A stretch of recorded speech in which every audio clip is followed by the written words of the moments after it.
Welcome to this podcast. Is making me thirsty. The number one destination for Seinfeld fans. This episode 118. Today's guest is a stand-up comedian touring clubs and theaters all over the country. He's the co-host of two very popular podcasts. We Might Be Drunk and Tuesdays with Stories.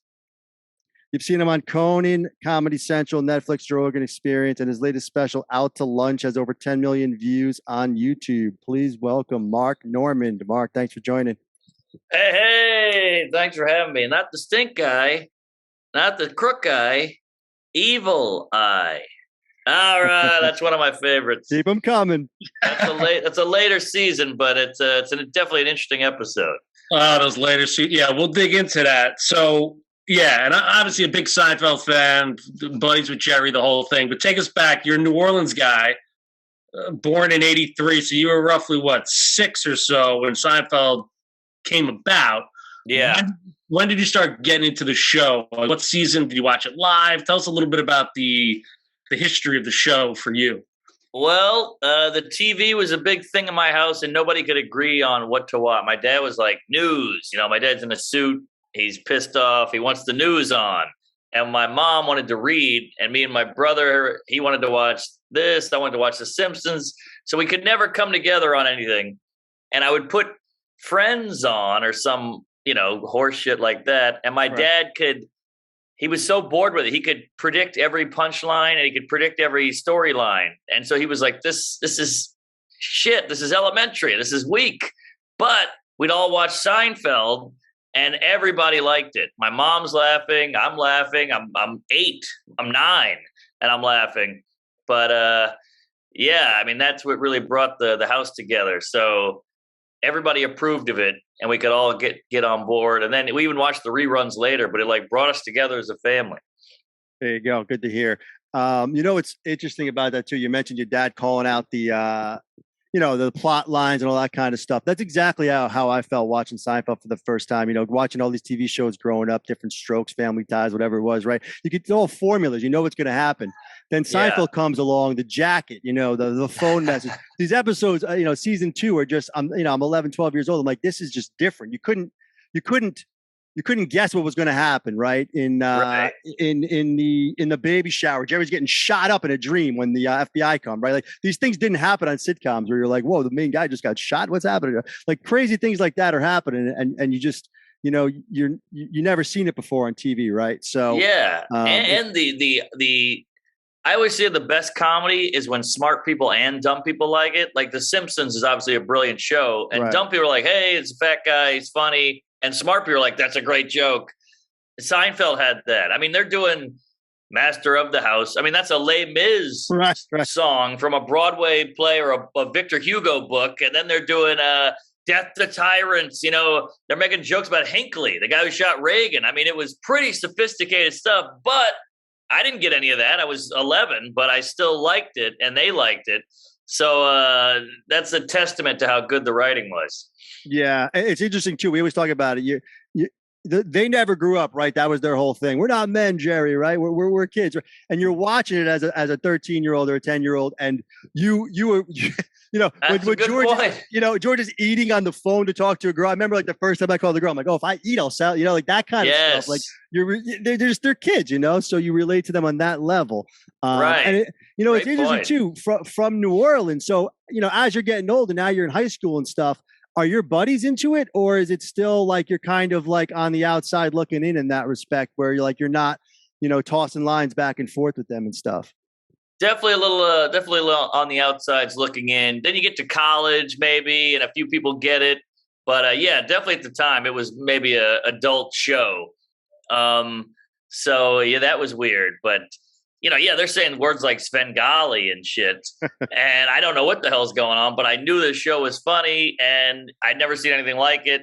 I love minutia. To me, that's where the show is so great. I'm a neurotic weirdo. I'm not Jewish. I'm not from New York, but I still relate to the little things like,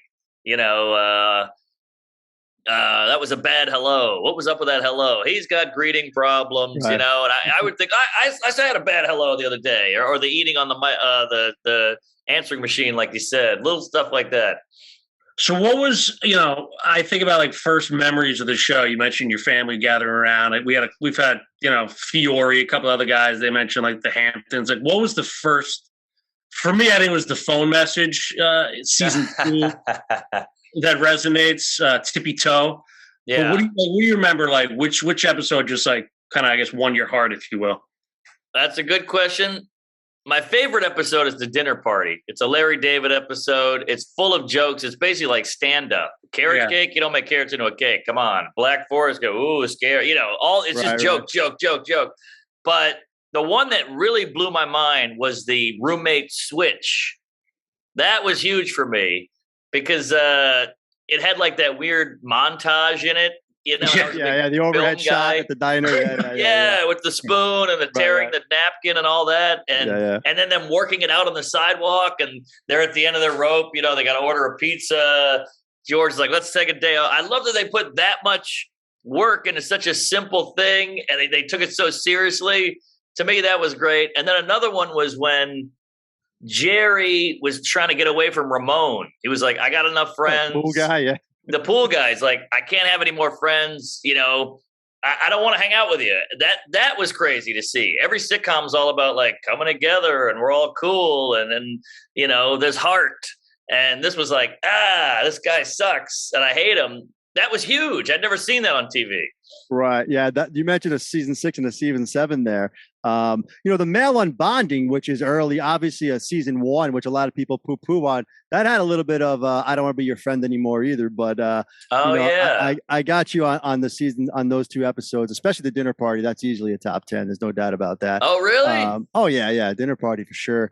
But it's interesting too. You mentioned the minutia before, and we kind of always try. I mean, O'Hara's whole thing, and I kind of agree with him. Obviously, it's not just his thing, but we kind of say like the show could have ended after season 5, right? After the opposite, I could have been kind of like that's kind of the bookmark, and we're done with it.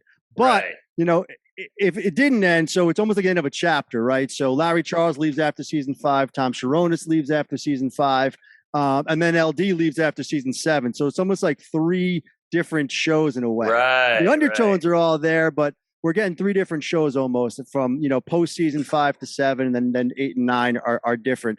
We're fans, overall the whole show, obviously, but 3 and 5 are probably our 2 favorite seasons. Really? Flip a coin on them, but it's probably 3 or 5. What do you got there? Where are you at? That's what we kind of want to know. Where are you thinking? I love 5. 5 is amazing. I feel like 5 is really when they were all cylinders running. But I think 6, pound for pound, I think best episodes back to back to back. There's the best run of it. There's not like a bad one in the bunch on 6. And they got a little wackier, but not too wacky. So it was just the right amount. And it was Larry David on the way out. So I think he was kind of swinging for the fences. So that's the Jimmy. And what else is there? You got the doorman in that one. You got the Chinese woman in that one. You got the big salad in that one. You got the race in that one. Oh, the race, the Rhines across the race. Come on. This is a banger season. We talked to Duncan Meyer on really? the podcast. Yeah. Oh yeah. About that scene. That's a top 10 scene. O'Hara will attest. I mean, when we went over that episode, that's a top 10 scene for sure. Really let your hair go. What are those canvas? The whole thing there, right? The Guggenheim edition. Didn't take that long either. Yeah, it's a top 10 scene for sure. I just don't know if I can plant the whole season there. But to your point, it is the bridge, right? Season 6 is definitely the bridge, from the season 2 through 5 to where it leads, right? So we're assuming, if we had to guess, you tell us.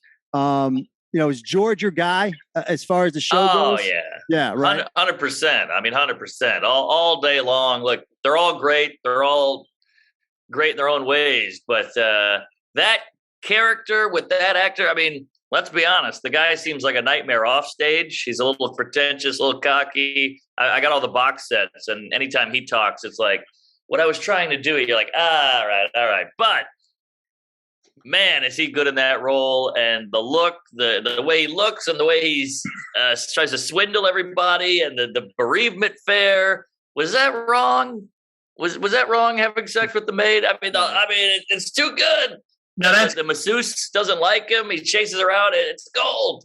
Now that's Great George. Now there is Bad George. Season 8 and 9 is Bad George. Can you admit Bad George? All right, good. Not great. A holy cow, all that shit. Oh, just like the just starts yelling. And he admittedly talks about that too. They didn't know how to write for him. They had all these Harvard writers, like we said. They lost the kind of the core Larry David stuff. But listen, we heard you on Nate Bargatze's podcast, and you were fawning over season 8. Was that just to like agree with them, or are you into season 8? I think it has moments. It's like a George Carlin special. There's 14 of them, and a lot of it gets a little redundant, but there's gems in all of it. I think even season 8 has gems in it somewhere scattered throughout. The muffin tops, Mark. Come on. Look, I'm with you. It's not the finest hour, but I do think there's some jewels dropped in. Not a lot, but there's some in there. Yeah, it's like a peanut in a trail mix. Yeah, listen, for sure. I mean, for us, like season 3, the episode that always just comes to mind is the Keith Hernandez episode. Something about I think that kind of just was a springboard for the show with obviously Jerry and so speaking about that, so Jerry does the stand-up comedy stuff. When you're a kid growing up with your family, like was that ingrained in your head? You wanted to become that, and on the show you saw Jerry kind of doing stand-up, or no correlation? I mean, look, living in Louisiana, low self-esteem. I didn't even see it as an option. I loved it. I idolized it, but I didn't even, I was like, I could never. It's like saying, oh, were you watching Keith Richards and going, I'll be playing the guitar. That's what it felt like to me. So it somehow morphed into that over years. And then the idea that I know the fucking guy, don't even get me started on that. Like that's how long life is, that you can just keep adding new shit to it. But no, I never even didn't even cross my mind. It's like being an astronaut. Like, oh, that's for them. I can't do that. Yeah, I mean, we could touch on that a little bit too. You're, opening for Jerry. I'm calling you on the Met game, the whole 9 there. But sticking to the show a little bit more, O'Hara just brought up the boyfriend, and we're harping on George just because it's so great. But our whole thing is always George behind a desk. Someone else is behind the desk talking to George, whether it's the bra salesman, whether it's Mrs. Sokol at the unemployment office, whether it's Littman you brought up, was that wrong? Right. Whatever, Mike, I like to read Mike Lupica, whatever George has to like start to kind of build up that kind of lie behind someone on the desk. I mean, that's George, right? That's who George is. As we talked about the later seasons, it kind of gets more a bit of and all that kind of stuff, right? But it does. Just keeping on the. You talked about the minutia. I mean, that's what season 3 is. I mean, we're talking. It doesn't get more minutia than like the subway, or even the Chinese restaurant. A lot of people like to talk about from season 2. I'm just, we're curious, like when you're done watching this, you're watching it live with your family, you said, right? But now reruns start coming on. I don't know what it's like in New Orleans. In New York, we basically, 11:30 every night, channel 11, we're watching Seinfeld reruns, and we're talking about them in school the next day, right? At what point is it sinking into you that like O'Hara just kind of mentioned, like, this is something I want to be doing? I know you kind of touched on it, but I'm curious, like, was it stand up, or was it, the show that kind of hooked you on comedy? Does that make sense? Is it stand-up comedy, or is it comedic television that's kind of where your mind's going? That's a good question. I mean, obviously the show is like the stand-up is great. He's a legendary stand-up, but the show might be superior just because it's so groundbreaking, so original, so different. And people still, you watch TV shows now and you're like, oh, that's ripping off Seinfeld. That's ripping off Seinfeld. Like How I Met Your Mother has a ton of Seinfeld stolen stuff, but the stand-up was great. We all watched, I'm telling you, for the last time, because that came out right after the show had ended. So he was like white hot, he was the biggest American icon.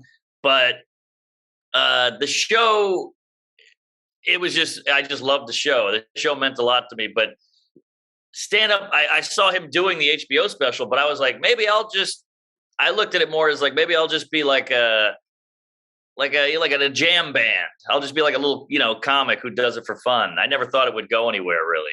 Right. So it's interesting. Two different planets. Yeah, we're talking a little bit of stand up now. We've had a lot of the writers of Seinfeld on. Most notably, Tom Leopold was just talked to us recently, and a lot of these writers, they talk about the story is the big thing for them. Like we're talking as fans, we're always talking lines. Like, wow, that was a great line. That was a great line. That joke was great. But for them, it's all about a story. Like they have to come up with these stories all the time. They're thinking about their real lives, what stories happen, that kind of thing, right?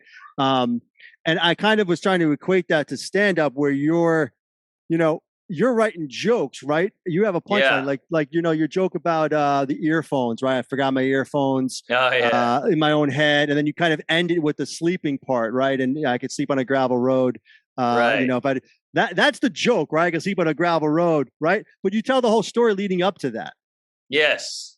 That's a great call. So where is your mind? My question is, where does your mind start? Does your mind start with that joke with the gravel road, or and then fill in the story? Or are you saying, I got a great story, how do I end it with a punchline? I mean, just generally speaking, sort of ish. It's a good question. I think it starts almost like a meal. Like, all right, you're like, I want to have a steak tonight. Then you want the salad with it. Do you want broccolini? Do you want mashed potatoes? Whatever the hell. Do you want gravy on top of the steak? Do you want it to have a whatever? I don't know. So I think I can't sleep is the steak. All right, that's where I'm at. Now let's build around it. And if you want a full meal, which is a joke, all the steak is a premise. But if you want the full meal, you got to write the punchlines, and that's the hard part. So once you got that premise, and actually the more broad the premise is, the harder it is to write a joke about it. Like not being able to sleep, that's pretty vague. That's hard. If it's specific, it's easier to write the joke. So that's just something that's been noodling in my brain. Like, I can't sleep. How do I make this funny? A lot of people can't sleep. They bitch about it. It's not funny. So making it funny is the hard part. So you need both. You need the story and you need the lines. But if you could just have the story, but now you're just writing NYPD Blue, like now it's not a comedy show. So you need both. But I don't know if that answers your question, but the lines I feel like the lines in Seinfeld are more important. So, being a stand-up, you're out there on an island, like you sink or swim on your own. I think the beauty of Seinfeld was the collaboration and for us, like, and we've talked to 70 guest stars now, like they shine, right? You're a season 6 guy, so I'm assuming you're like a Katya guy. I'm trying to think who are some of your favorite guest stars across the board throughout the years. I mean, you hate to be a hack, but you can't do much better than Putty. Really? Putty guy, okay, a Putty guy. Wow, love Putty. I do love Putty. But he's later. Yeah, he's later. I know. Exactly. There's a little bit there with Putty but Putty is a great character. Yeah. But unfortunately, he is in the later episodes where it's not really utilizing. I don't know. You can't go wrong with Putty. I agree with that. I mean, no one's going to say no to Putty, right? But a lot of people jump on Bookman. A lot of people jump on the Moyle from the Briss. Moyle's up there. He's up there with best character actor. Jimmy's that guy great. Murdered that part. We mentioned Duncan earlier. Obviously the Costanzas. Everyone loves the parents. You can't go wrong with the parents. Yeah, who was funny is I mean, George's dad is unbeatable, but who was funny was that Asian guy who runs Hop Sings. That guy was fucking great. The Moyle was great. And I prefer Ping. Ping wasn't bad. Obviously, Newman's a killer, but I would call him a character in the show. I wouldn't call him a guest star. Right. Peterman was good, but again, later. Yeah, but he was a friend of the show. But he's a great character. Ken Banya. Vandy's great. Yeah, again late, but I feel like they relied on these guys a little more. Yeah, I mean, you're a Brought 'em season back. 6 guy. Season 6, one of the all-time best for me is the Doorman with Larry Miller. Larry Miller. Larry Miller Yeah, played yeah. that real well. I'm just a doorman, huh? Like that was he played that real well. He nailed it. They're like best friends in real life Yeah, too. So yeah, he was that's runner up for fun. George, as the story goes, I guess. That's right. That's right. Yeah, yeah. So Mark, you know your podcast, you and List, I know you reference Seinfeld kind of pretty much the whole time. I mean, but you also note that your a lot of younger fans don't get it. Does that Right. does that? I mean, listen, it bothers us that people think 8 and 9 are the best thing since sliced bread. But I guess to each their own. But obviously, when the core of your show is making these references and these funny lines, it's a little frustrating that they'll get it. So how do you educate these guys on the show? Well, we're lucky in the fact that the show seems to keep living on. I mean, not only does it come on reruns 4 times a day, but now it's on Netflix, and it was on Hulu before that. So it's kind of has this resurgence all the time, and it still holds up. Like, even though there's no cell phones, there's no Twitter jokes, there's no Tinder online dating stuff, it still holds up. There's still people making modern Seinfeld. What would Seinfeld be like today? So I'm hoping people get it. And much like I said before, I didn't know who Hinckley was, but the joke still hit, and I still got through the show as an 11-year-old. So I think it's okay. I think it can be done. Not everybody's going to get every reference, but I got kids on the street going, "It's all pipes," and I can tell they've never seen the show. So it finds its way of working itself out, but it does worry me that we might look like lunatics just saying, look to the cookie, and they're like, what the hell are they talking about? So, right. I mean, I'm sure you're doing it for yourself though, at that point, right? Yeah. You make each other laugh. Yeah. Let me just say this. We're talking character actors. One honorable mention I forgot to throw out is Elaine's roommate was good. Oh yeah. We talked to her too. The redhead. Yeah. Oh yeah. You're talking about Siobhan Fallon. Yeah. Oh, Fallon. Yeah. We talked to Siobhan. Yeah. She's awesome. SNL, the whole thing. She was great. Toby with the Toby pinky toe. Vienna Cox. You did? Yeah. She was great. Wow. She killed it. Yeah. Toby was great. And I had one more. And the guy who drove the black town car with the deaf woman. Metallica. Yeah. Metallica. Yeah. That guy. He was. Are you a Lloyd Braun 1 or Lloyd Braun 2 guy? I like 1. Yes. We talked to him too. All right. It's a shame. He could. Yeah. He was from Canada. He couldn't get a visa or some nonsense to get back, so they got the guy from Police Academy. Holy he was shit! supposed to be there. Yeah. Fun fact. Yeah, it's a shame too because he's great, man. He was great. He was Your so arm much goes fun. like this. I mean, that's great, George, right there. The desk with the doctor. He's like, it's a mystery, I guess. Actually, no, it's not. But the doctor just like shuts it right down. It's like, I just think he made it up. I love that George will never break. Like if you have never. him up, it's like Amber Heard. You got him up against it. You're caught in a lie, and he'll never cave. Right. I love that. He's a piece of shit. He's selfish, but he has some scruples where he's like, I'm not backing down. Yeah. The first inkling of that in my mind was the visa when he goes, the door. Why would I use the door? The window's right there. When she's like, how'd you go out and get, to spill the stuff all over the IQ test? Yes. And he just doesn't even break. He's just like, the door. Why would I use the door? The window's right there. When I first heard him say that, man, that's when you knew that's Costanza. That's who the king. Like I don't know that I'm an idiot. I know my alleys. I mean, there's so many great lines. It's too good. You ever feel like you got a haircut? You didn't? Yeah. So, go ahead. Another hot topic, Elaine. What's your take on Elaine? I mean, for me personally, when she loses the poof, I'm done with her. Like she listen. She became a little too like George became a different character in these later years. I don't know. Leather jacket. All of a sudden, I had a soft spot for like cutesy Elaine, and even the Mr. Pitt stuff. Season 6, I enjoyed. Interesting. When she became that bossy like Peterman type and the stupid dancing, again, you see where we're leading. The Mexican restaurant one, forget it. One of the worst episodes of all time. Her dancing around. That was bad. That was bad. Horrible, yeah. Horrible. They ruin her. Yeah, I never really thought about it. I was so in love with her that, and she looked so much hotter in the later seasons with the long hair, without the hot's boot. not funny. You know, hot's not. I mean, of course, hey, Mark, rewatch the Jimmy episode.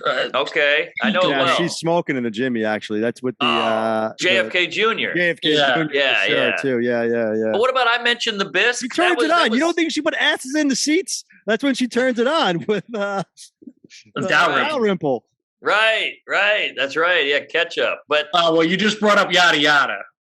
Yeah. Well, listen, and we love Peter, the show. Peter Melman, he wrote it. I love the sincerity of this.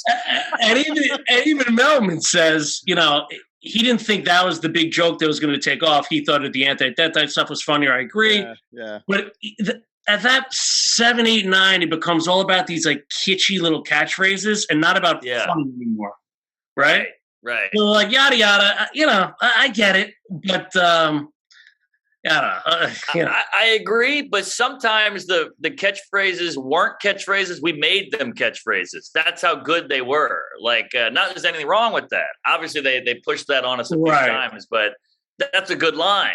Great line. Well, the yada yada, they were Melman told Suzanne Cryer, this is going to be a big show. We're like the network's putting money behind it, essentially promoting the hell out of it, blah blah blah, to create catchphrases. Which again, this is Larry's leaving. Well, actually, let's get into Larry a little bit. Yeah, I wanted to talk about a little Curb. I know, is Curb does Curb trump Seinfeld for you? I got the sense it might, but I'd like to get your take on that. While we got you here.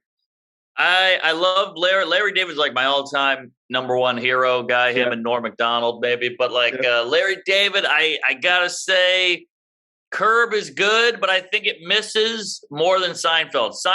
Curb is like a great comic who's just throwing a bunch of shit out there, and you're like, that was good. But Seinfeld is like a honed, worked out. Everything is perfect, and so as much as Seinfeld is more mainstream and cleaner, and Curb is like loosey-goosey punk rock on HBO, we can do whatever we want, I got to go Seinfeld at the end of the day. Yeah, I mean, I totally agree with that, and that's a great assessment. The way it's kind of like we were talking about before, the way I look at Curb is, they're ad-libbing a lot of all that, right? So it's not honed jokes that they wrote, so it can miss. And when it misses, like Curb has the premise down all the time. All the time. This is the greatest premise ever, right? Harry's going to go in. This is going to happen. But now they got to make it work. It's got to hit every time. And it's like, it doesn't always, like you said, it sometimes misses. Whereas Jerry, they're writing that and they're making sure it's perfect every time. So, right.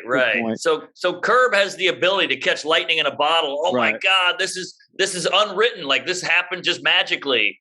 But it can all, if you're looking for lightning in a bottle, you're not gonna get it a lot of times. That's why it's lightning in a bottle. Did you audition for Curb, or did I miss that? I thought I heard you talk about that. Was that nothing you could bring up, or what's going on? What happened? I did, and I've auditioned for 9 million things, 1 million self-tapes. I've never gotten one thing, not one. And I auditioned for Curb, and for some reason I got in my head like, hey, I know Jerry. It'll come through that I want to be on the show so badly. He's my idol. But I didn't get on it, and it crushed me. And I know the guy who got on it. Oh, man. But LD wasn't involved in your audition then? Say it again? Was Larry involved in your audition? No, it was a self-tape I shot in New York, and I sent it out to LA. But he's doing another season, so I got another shot maybe. All right, man. So who was the guy that got it? This guy, John Rudninsky. Okay, yeah. He's such a better actor than I am. Like, I didn't know how big the part was. I thought I was auditioning for like a... like I'm the guy at the supermarket who says something stupid and he makes fun of me. But I was actually auditioning for like a character in the show, which might have been out of my pay grade. You mentioned, I know Jerry. So we were remiss if we didn't bring it up. We don't go too deep into it, but the relationship with Jerry, I don't know. Are you glad it happened? Are you glad he called you out on that Met game? I want to know who is the best young up-and-coming comic that we should keep our eyes on. There's a young guy out there named Mark Norman. who has not broken yet, but I have met and I've talked to, and the guys I look for are the hardcore crazy guys. That when I talk to them about Buddy Hackett, they know who I'm talking about, or Rickles, or they know the history, they know Klein, they know the heritage of the profession. And Mark Norman is one of those guys, so I like him. Keep an eye out. I know it didn't have any huge impact, but now it's like you're bombarded with these questions all the time about, hey, do you talk to Jerry? Does he text you? Like, it's get annoying, or you still like glad? I think it's such a insane thing that I know this guy that I'm so glad. And look, if I get canceled, if I get killed, if I get run over tomorrow, I have that video clip of him going, hey, I like this new comic, Mark Norman. Like, you can't take that away from me. You can take my career away. You can take my wife away, my kids, my dick, whatever you want. I got that forever. So, and I met the guy. I hung out with the guy. I had pizza with him and wine, and we talked comedy and shop, and I wouldn't change anything for the world. So, of course, I love that happened. And I want more of it to happen, but I'm too scared to bug him. He's untouchable. All right. I mean, no one is critical of this guy. It's right. Like, no. I feel like comics when I watch a lot of these podcasts. A lot of these comics, they in your generation, a lot of them do take some digs. They don't. He's not risky enough. When you hear his Maron interview, like Maron was even trying to dig at him. I like how he came back with Maron. Funny's funny. Like, that's the hard part. Being funny is what he basically told Maron. Like, you don't need to get to know me. I don't need to be edgy. I'm funny. Period. That's it. I completely agree. Shut him up, which I liked. But. Yeah, completely. I hate this whole thing where comics have to be truth tellers and and edgy and push the line. Like, yeah, you can, but you don't have to. And why would we want to put ourselves in a box? Right. Sorry. No. Your number one job is to be funny, and that's why. Yeah.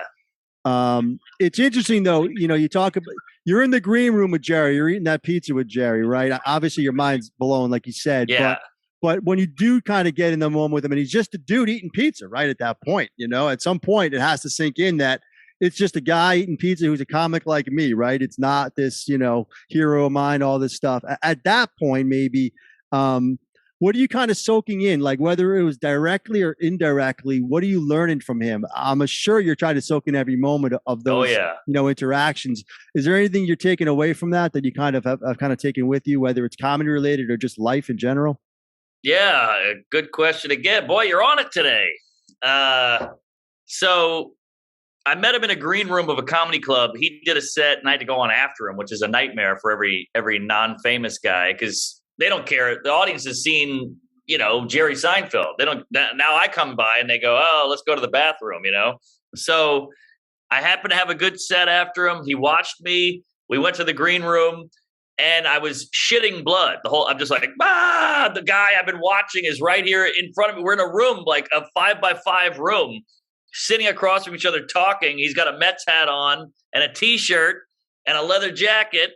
And I'm like, that voice, that face, it's blowing my mind. But literally within 6 minutes, it felt like just another comic. He's just a dude from Long Island who likes baseball cars, and comedy.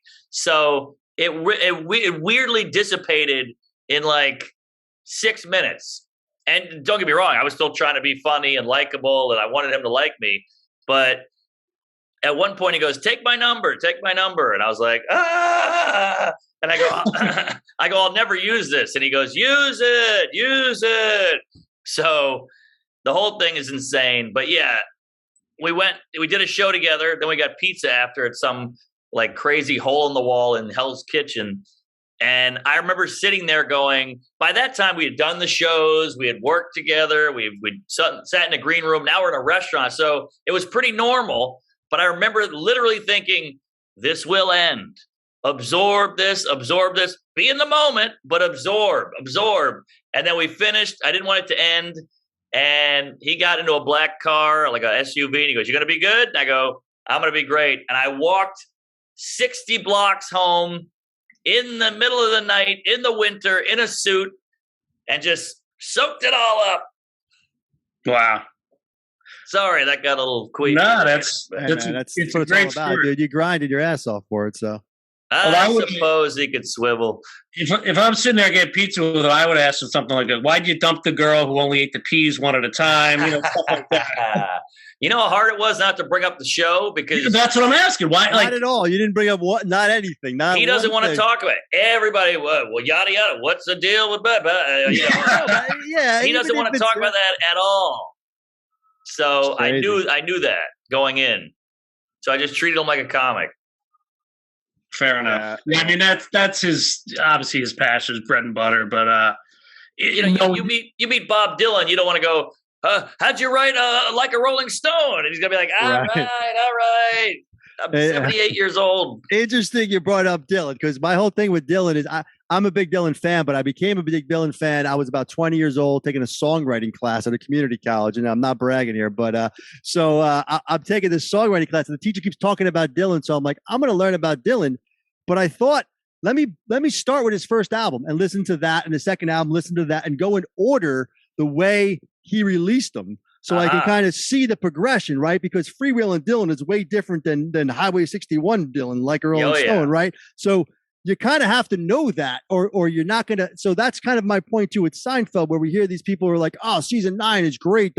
Season 3 is weak. It's like, you got to go back and watch it in order. You have to see what George was in season 3. And then you'll see how he changed in season 8 and realize that this is the real George. No, ho-ho is not the real George, right?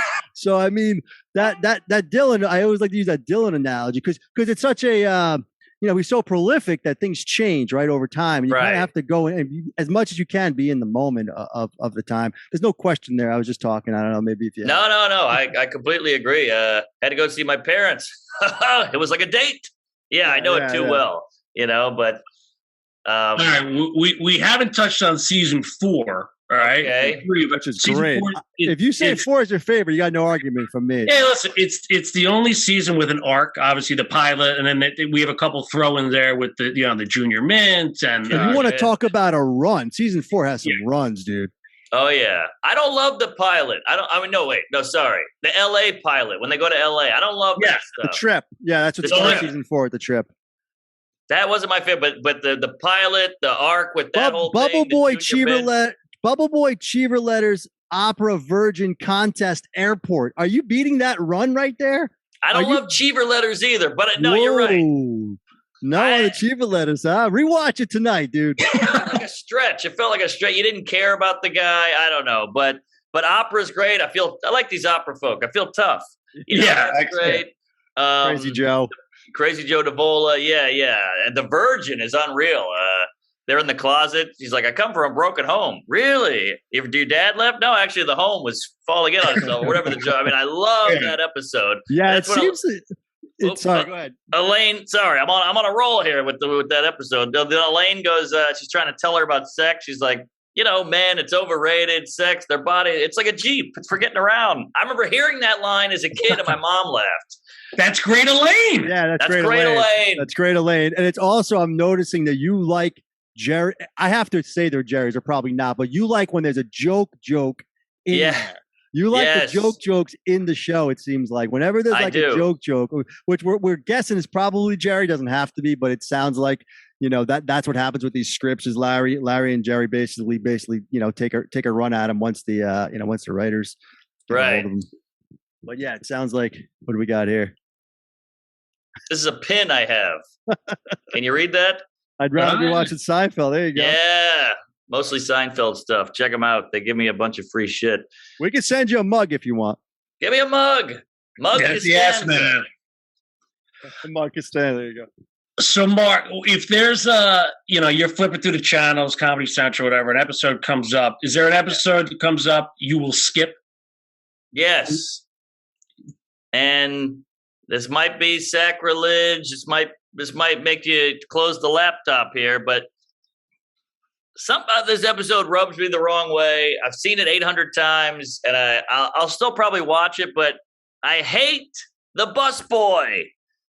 I'm sorry. All right. It's not terrible take. I mean, it does have Elaine's great Van Wyck scene, which is, to me, Elaine's breakout scene of the show. But I get your point on the overall show. It's not, and it's your first George and Kramer kind of, your first connection.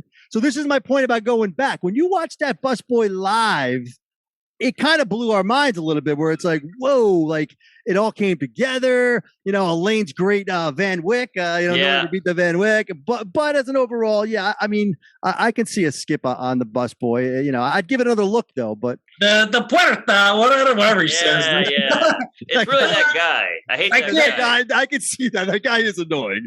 That guy is annoying. But when he hugs George, I kind of like that. But anyway, Yeah. But they give him too much airtime with the pom pom. I think he wears the green wool hat with the pom pom. Yeah. On top of it. All right. What's your thoughts on the soup Nazi? Well, the soup Nazi was big. I know that's a little later, but I mean, mulligatawny. It's like I'm talking to my Aunt Sylvia here. I got to go home and get a big pot. Jambalaya. I don't know. That one, it's got the two gay guys in it that are the street toughs. I love that. So that one has so much for me. I know it's a later ep, but, just the idea that Spike Feresten, there's a soup Nazi guy that all the Letterman writers would go to. Right. And he made this show about it and it became iconic. And, what is it? I didn't get any bread. Just forget it. Let it go. Schmoopy. I don't know. There's a lot of good in that one. I love the schmoopy on that one. Don't get me wrong. I actually like that better than the actual soup stuff. I love Ali Wentworth. They're so good with the soup. Two people sit on the same side of in a booth when George comes over and sees them at the. That's great. That's just great, George. And then George comes in and they try to compete. I mean, that's gold. Yeah, that is. That's good stuff. I give them so that. I'm on board with Soup Nazi. Why? You guys not a fan? O'Hara, I mean, I'll budge a little bit here and there on a season 7. He won't even give a season 7 any credit. I respect it. I like the hot. I'll take the hot tub any day of the week on a season. It's like the Ride, one of my favorites. No soup for you. A little catchphrase again. Like I said, gun to my head. It could end with the opposite. I'd be happy. I mean, but I think America, and this is what I think. I could be wrong. I think America, if they had to pick a number 1 episode, I think it's the marine biologist.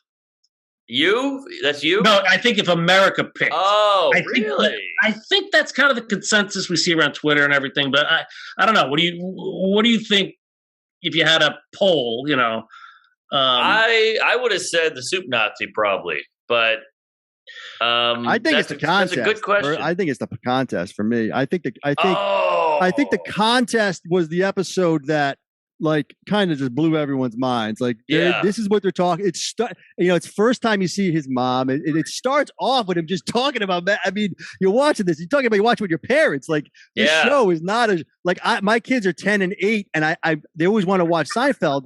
And I'll put it on, and then I'll be like, "Oh shit, this is the one where the guy goes down in a lane." I have to, So it's always there's always something that's very adult that you kind of have to, kind of worry about. Critically acclaimed, I'd say yes, but for women, I think marine biology is a safer bet for America. Right. And that hole-in-one thing at the end was that was epic. Legendary. Hole-in-one. It's a Titleist. Yeah, that was big. So. But yeah, I mean, the contest, that was Emmy Award winning. Larry David went up and gave a speech about being bald. So yeah, that was huge. I'm out. They never say the word masturbation either. Oh, yeah, it's incredible. It's absolutely incredible how they did that with a lot. They handled everything like that. The writing in the this and that with the deal early on where Jerry and Elaine kind of get together and they talk about this and that and just George getting the tap. They handle so many topics that are so taboo, whatever you want to call it. And that's what's hilarious too is people always say Jerry's not blue, he's too clean, all this stuff. It's that show was as dirty as it gets for a 9 o'clock sitcom on NBC. It's just so well written. Dude, incredible. they had an oral rape joke with the Tim Watley scene. I was spitting and rinsing like there's no tomorrow. I mean, that's oral rape. They had the penthouses in the lobby or the waiting room. I mean, come on. Yeah, that's a good point. Oh man. there's no better way to finish than with Tim Watley, Mark. So we appreciate the time, man. This was thank you so much, man. Oh, hey, thank you. What are you kidding? I could do this shit all day. Send Jerry a text. Let him know how it went. And Mark, we're more than happy to come on with you and Joe, and you can grill us on. Okay. I mean, have you gotten him on yet? Bugging him, man. We're bugging him. You put I'll in a talk good word. to him. I'll talk to him. He's with you. He's with you, Chris. I mean, you bring up 7 and 8, and he'll just put his earphones in. Awesome. Thanks so much, Mark. Really appreciate your time, man. Congrats on everything, man. Yeah, congrats on the engagement, dude. You're gonna be able to say my wife has an ear infection now, so that's awesome. We're getting married in India. All right, Pinter. Thanks again, man. Thank you. All right, later. Bye.